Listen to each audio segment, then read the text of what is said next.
Bienvenue dans ce décryptage. On va regarder de près ce fameux record historique d'exportation d'électricité en France. En 2025, la France a carrément exporté un volume record de 92,3 TWh. C'est énorme.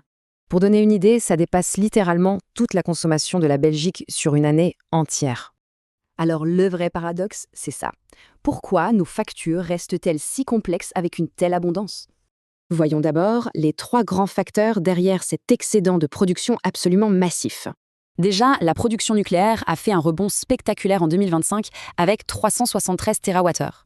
Ensuite, grâce à l'hydraulique et l'éolien, le mix bas carbone du pays a carrément explosé pour atteindre 95%. Et en même temps, la demande intérieure reste 6% en dessous des niveaux d'avant-crise. Du coup, des pays comme l'Italie, l'Allemagne ou la Belgique se jettent sur cette électricité française. Bah oui, c'est bien moins cher que de faire tourner leur propre centrale à gaz ou à charbon. Mais l'impact sur nos factures, les prix de gros baissent, mais les taxes augmentent. Heureusement, selon les données de GSwitch, on peut faire de sacrées économies en comparant les différentes offres. Selon le type de logement, changer de fournisseur permet parfois d'économiser jusqu'à 350 € par an.